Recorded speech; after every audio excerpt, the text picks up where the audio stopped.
Hello. So each team has 20 minutes to present its case to the judges. The time to the presentation will be so divided. The first 5 minutes of the presentation are considered as being protected, meaning that the judges cannot interrupt the team. The next 10 minutes are not protected. The beginning of the period will be when I'm going to put the paper here, and it'll end when I take it off. So the judges are allowed to interrupt the presentation in order to ask questions of clarification on the topic being currently presented. Each judge will have to use no longer than 15 seconds to ask this question. The team has to answer the question, but can then continue its presentation without waiting for the consent or understanding of the judge. The judges cannot ask questions on a topic already covered or which has not been presented yet. These questions must be approached during the period of questions at the end of the presentation.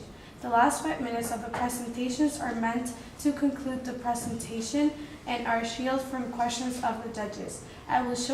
She will show boards with the remaining time when there will be 10 minutes, 5 minutes, 2 minutes, and 30 seconds left, and will make the countdown of the last 10 seconds on her hands. A team that didn't finish their presentation after 20 minutes will be stopped to move to the period of questions. A period of questions of a maximum duration of 5 minutes is assigned to the jury at the end of the presentation. I would like to remind you to the jury that it is mandatory to ask at least one question during this period. I will invite the judges to introduce themselves, and then the team can begin. Bonjour, je suis Catherine Zagma, je suis conseillère stratégique ici auprès de la direction et je suis chargée de cours en gestion.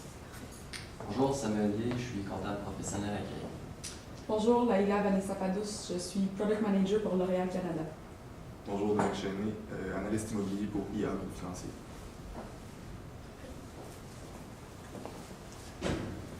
Today, when you think about the word drones or the idea of drones, you think of disruptive technology, you think about Big Brother watching, or that thing flying in the air, filming those really cool videos you see on YouTube. And the Big Brother watching is something we want to stray away from today. But us, along with Mr. Leclerc, we do feel, though, this is a very great area to be innovative and to be audacious. This is a prime time to do it, and we want to be pushing the boundaries of the drones. In order to do this, we want to bring those underground. Good afternoon, my name is Adam, this is Elizabeth, and this is Eric. We are Perspective Consulting, and we are here on behalf of Mr. Leclerc, and we're asking for a $500,000 investment in the underground drone project. Today, to present you with the project, we're going to go through first the overview. Elizabeth is going to go through an in-depth strategy. Eric's going to talk to you about the implementation and the finances, and then I'll wrap a quick conclusion up. We want to first look at the actual industry of the drones. Right now, all the early adopters in the new competition, they're focused on the in-air business models. That's where all the monitoring happens, security, entertainment, sports, event transportation, and that's where everybody first went to because it was predictable, and that's exactly where all the business was taking place. And the market is becoming very saturated. So right now there's multiple competitors out there. There's Dragonfly, Matternet, Drone Experts, Hero X+4. So these are all different versions of drones in the air, which is another reason why we want to take it underground. And there's $1 million invested in the in-air drone technology development, such as infrared and air quality. These are some things that we really want to kind of incorporate those kind of technologies into the underground market. So like we said, this is the underground drone innovation area. The current state of the mining industry right now, there's 50,000 workers employed within 200 mines in Quebec alone. The mining industry is constantly in development because it's essential to economies. All the minerals and materials that are pulled up from underneath the ground, they're integral to city infrastructure, to highways, to a variety of different things that businesses are using on an every single day basis. International businesses are trading with Canadian mines, so it's not just within Canada market, it's also outside of Canada.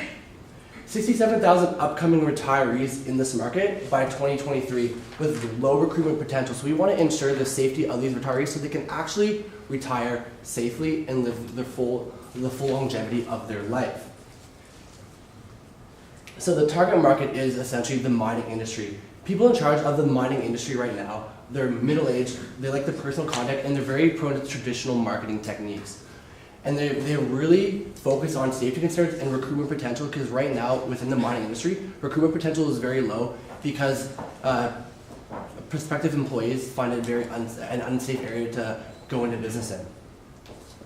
So we've established 3 different objectives. We have a test date on month 8, we have a Quebec launch date by month 14, and then we have an expansion plan within month 16 to look forward to. Right now, financials, our implementation is a 16 plus months, so everything will be happening within the 16 months. And then there's a long-term outlook from the 16th month on after the fact. The revenues are strictly coming from the sales of our product. The cost of this investment is $406,666, and the gain you're going to get back from this is $530,000. So this will give you a return on investment of 30%. Now Elizabeth is going to talk to you a bit more about exactly what the underground project, the underground drone project really is. Donc, chers investisseurs, on sait à quel point c'est difficile d'avoir de l'argent. Vous avez travaillé fort pour votre argent. C'est pourquoi aujourd'hui, sous la firme Perspective Consulting représentant M. Leclerc, on est convaincu que votre argent que vous avez reçu en travaillant acharnement sera profitable, non seulement pour le business de M. Leclerc, mais aussi pour vous. Donc, la stratégie ici qu'on va vous présenter, c'est le drone souterrain.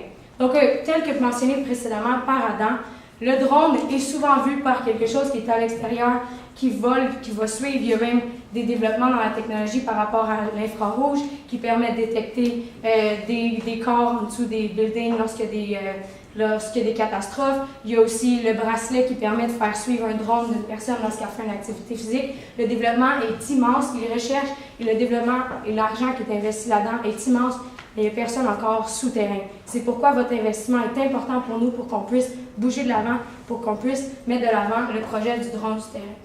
Donc le drone qui va être souterrain va avoir plusieurs essentiels, très essentiels éléments. Donc on parle ici d'un détecteur de gaz. On veut assurer la sécurité des travailleurs dans les sous-sols, dans les souterrains. Donc on veut avoir un détecteur de gaz. On veut aussi avoir un détecteur de stabilité. Donc le drone va pouvoir analyser si la plateforme, si les roches, si le terrain est en train de diviser. Étant donné que le drone, je vais vous expliquer un peu plus tard, va toujours faire le même parcours, il va être capable d'analyser est-ce qu'il y a des mouvements dans l'infrastructure dans laquelle on est présentement et s'il y a des dangers éventuels, qu'il y a un écroulement ou autre. Ensuite, il va y avoir des écouteurs qui vont être connectés au drone. Donc, le drone va suivre les travailleurs qui sont dans la grotte, dans la mine, et ainsi de suite. Puis, il va y avoir un lien aux écouteurs. Donc, tout ce que le drone va pouvoir avertir, par exemple, OK, il y a un trou qui s'en vient dans 500 mètres, tout va pouvoir se faire à travers l'écouteur de l'employeur, ce qui va servir à sauver beaucoup de vies et beaucoup de blessures. De plus, il va y avoir un GPS intégré avec les dangers. Donc, si on perce un trou, il y a un trou qui est fait, il y a un projet, il y a de l'explosion qui s'en vient, tout va être dans le GPS qui va faire que le drone va être capable de détecter que les employeurs approchent un danger. Il va pouvoir leur dire « danger dans 5 mètres, on fait attention, on tourne à gauche au lieu ». Donc, tous les programmes vont pouvoir être enregistrés à travers le drone, ce qui va s'assurer d'avoir une sécurité en tout temps. Ensuite, il va y avoir des lumières de danger. Parce qu'on le sait tous, étant donné que les mines, il y a beaucoup d'explosions, il y a beaucoup de gens qui perdent l'ouïe, des gens qui ont l'ouïe atteinte. Puis là, quand on dit on va avoir un écouteur, à ce moment-là, ça se peut qu'ils n'entendent pas. Donc, le drone va aussi avoir des lumières qui va s'assurer de non seulement le dire dans l'oreille, mais aussi montrer qu'il y a un danger qui approche. Puis finalement, on veut utiliser l'avantage qu'on a, que M. Leclerc a développé, qui fait que les drones se rechargent pendant 15 minutes et sont capables de voler pendant 45 minutes. Ce sont des charges qui sont très utiles. C'est un avancement dans le marché qu'on a. On veut en profiter et le mettre à profit. Donc, je vous explique le principe dans une mine. Donc, ce qu'on va faire, c'est qu'il va y avoir plusieurs recharges, plusieurs stations de recharge qui vont être déplacées par rapport dans la mine. Ce qui fait que le même drone va faire toujours le même parcours d'une charge à l'autre. Ce qui veut dire que ça va prendre 40 minutes de faire un aller et retour. Donc, drone numéro 1 va partir, va aller jusqu'à la station numéro 2, en amenant tous les employés. Rendu à la station numéro 2, drone numéro 1 a fait sa job, il retourne jusqu'à la station numéro 1 pour se charger et drone numéro 2 prend le relais, ainsi de suite. Ainsi, on s'assure que les drones sont toujours chargés, qu'ils sont toujours effectifs et qu'ils vont pouvoir toujours s'assurer de la sécurité des employés. Maintenant, vous vous dites comment est-ce que les employés vont pouvoir être adaptés à ce nouveau type de technologie. C'est une formation vidéo qui va être envoyée à la formation. Donc, une fois que ça va être acheté, qui va être abordé dans les finances, comment ça va être vendu. Une fois que c'est acheté, un vidéo va accompagner toute la technologie qui va s'assurer de l'information complète des miniers et qui aussi nous permet de se concentrer sur d'autres choses dans le développement que sur la formation en tant que telle des miniers un par un. Donc ensuite, le développement. Donc notre première étape, c'est focuser sur le Québec. On sait qu'au Québec, il y a 200 mines. On va en parler un peu plus tard, mais il y a 200 mines, le marché est présent. Donc on veut débuter là, on veut faire notre test sur le marché à cet endroit. Ensuite, deuxième étape, une fois que le marché va être fait au Québec, on va avoir des analyses, on va avoir des statistiques, on veut bouger pour aller dans Terre-Neuve-Labrador, Saskatchewan et la Colombie-Britannique, étant donné que c'est les provinces qui ont le plus de mines avec le Québec. Puis, on va développer au Canada, et une fois qu'on a notre succès au Canada dans notre pack-sac, si on peut dire, on va être prêt pour affronter l'international. Donc, comment est-ce qu'on peut pénétrer ces marchés-là? Comment est-ce qu'on va faire pour faire connaître ces produits-là? Ça va être des rencontres face à face. Il va y avoir 2 employés en vente à temps plein qui vont pouvoir aller rencontrer les compagnies minières et on va vous parler plus tard de qui il faut absolument focuser. Mais ces 2 employés-là, temps plein, ils vont faire de la vente, ils vont convaincre, ils vont apporter des brochures, des vidéos, des démonstrations. On veut convaincre les compagnies minières que c'est la solution qu'il vous faut. Et aussi, on va avoir des designers et graphistes qui vont s'occuper de développer des brochures qui vont être très attrayantes et qui vont vous permettre de convaincre tout le monde que la sécurité de leurs employés est très importante. Donc, qui cibler, qui rencontrer, puis qui convaincre. On veut rencontrer tout d'abord, dans la première étape, les 200 000 au Québec. On veut rentrer là, c'est notre marché, on veut le posséder. Ensuite, on veut aller voir les unions des travailleurs. Pour les mines, c'est le CNESST. On veut pénétrer, on veut les convaincre qu'avec notre outil, avec l'outil que développé par M. Leclerc, on va être capable d'assurer une protection plus grande et aussi les unions de protection minière. Si on les a avec nous, oui? On a une question. Est-ce que c'est une technologie qui va remplacer la technologie actuelle de sécurité ou qui va complémenter? Qui va complémenter et aussi à l'avenir, ça peut même être tellement développé que ça va pouvoir être remplacé, là, définitivement. Est-ce que la technologie actuelle n'est pas adéquate? Il y a encore beaucoup d'incidents qui arrivent, surtout des blessures. Oui, au Canada, on a réussi, dans le secteur minier, ils ont réussi à diminuer le nombre de décès. Par contre, les blessures sont encore très récurrentes. C'est pour ça qu'il faut vraiment les aider. Puis aussi, étant donné qu'il y a beaucoup, tel que mentionné précédemment, de gens qui partent à la retraite, les nouveaux, les jeunes ne veulent plus rentrer dans ce domaine-là parce qu'ils ont peur, il y a une mauvaise réputation autour. Donc, en assurant la sécurité avec les drones, les jeunes vont se dire « je suis en sécurité, je suis prête à y aller » et les 67 000 retraités vont être remplacés par des nouveaux employés qui sont confiants en sécurité. Merci. Puis, donc dans le futur, si on parle d'au Canada, combien il y a de mines, ceci, c'est vraiment les marchés les plus grands des mines. Il y a d'autres plus petites mines, mais on parle ici que c'est vraiment tout le Canada qu'on peut toucher. On peut regarder d'ailleurs au Québec pourquoi on se concentre, il y en a quand même beaucoup, incluant Bécancour, Rouyn-Noranda, Val-d'Or et ainsi de suite. Pour le futur aussi, une fois qu'on va avoir contrôlé le Québec, qui est-ce qu'on peut aller chercher aussi? Toutes les compagnies au Canada qui ont 5000 employés et plus sont listées ici. Donc, ça va être notre prochain marché qu'on va vouloir aller acquérir parce que plus les mines sont grosses, plus ça veut dire qu'on va vendre de drones et ainsi de suite, ce qui va assurer notre développement. Puis, les opportunités de développement, non seulement est-ce que ce drone développé peut toucher toutes les mines du Canada et à l'international, mais aussi ça peut aller dans les compagnies de pétrole s'ils doivent aller souterrain pour tout ce qui est creusage, développement de métro, édifices dans les villes, trains et autres. Tout ceci peut être utilisé afin de s'assurer de la sécurité de tous les travailleurs. Pour terminer avec l'impact social, donc maintenant, non seulement est-ce qu'on va s'assurer de la sécurité de tous les autres travailleurs, mais aussi on va encourager une compagnie qui est l'industrie minière, qui s'assure de faire travailler les femmes autant que les hommes, qui encourage la diversité en ce qui a trait aux Autochtones. Puis aussi, on va aider le développement de l'industrie qui est essentielle à une économie, parce qu'ici, on parle de l'industrie minière au Canada, c'est essentiel. Donc, on aide le développement de l'économie du Canada aussi avec nos drones. Pour finir, on a fait un tour sur le plan d'affaires. Si vous avez des questions par rapport à ceci, ça va nous faire plaisir d'en parler dans la période des questions. Mais en gros, c'est un résumé du modèle d'affaires qu'on vous présente pour votre investissement.